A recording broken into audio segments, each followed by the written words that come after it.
পুলিশকে অবহেলা করে কিংবা পাশ কাটিয়ে গিয়ে দেশ করতে পারবে না।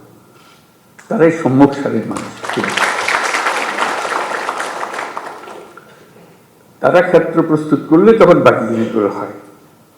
এটা নতুন বাংলাদেশ আমরা এই জন্য বলি যে পুরনো বাংলাদেশ হচ্ছে অন্ধকার যুগ আমাদের, ভয়ঙ্কর একটা যুগ।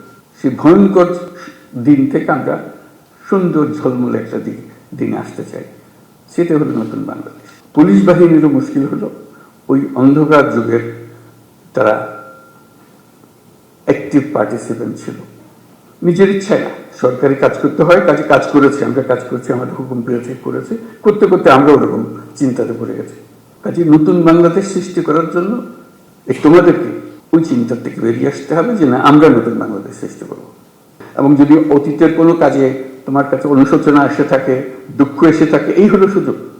এই দুঃখটাকে মোচন করার জন্য এমন কাজ করব, মানুষ ওটা শুধু ভুলে না, এই যেটা নতুন কাজ সেটা দিকে আমাকে স্মরণ করবে, অতীতের প্রশ্ন উঠবে না। আর আমার কাছে লোকের সুযোগ গ্রহণ করে, যারা পরাজিত শক্তি তারা সুযোগ গ্রহণ করবে, একটা উস্কিয়ে দেবে, একটা কিছু গোলমাল পাকিয়ে দেবে, এবং প্রথম নজর আসবে পুলিশের নজর।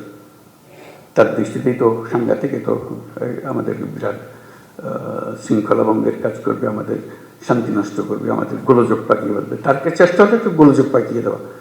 এটা কন্টিনিউয়াসলি চলতে থাকবে, কারণ সেই যুদ্ধ ক্রমাগত তীব্রতর হবে। যতই নির্বাচন কাছে আসবে ততই তীব্রতর হবে। ওইখানে ফ্রন্ট ফোর্স হলো পুলিশ বাহিনী, নজরে রাখা এবং সবার দিকে খেয়াল রাখা।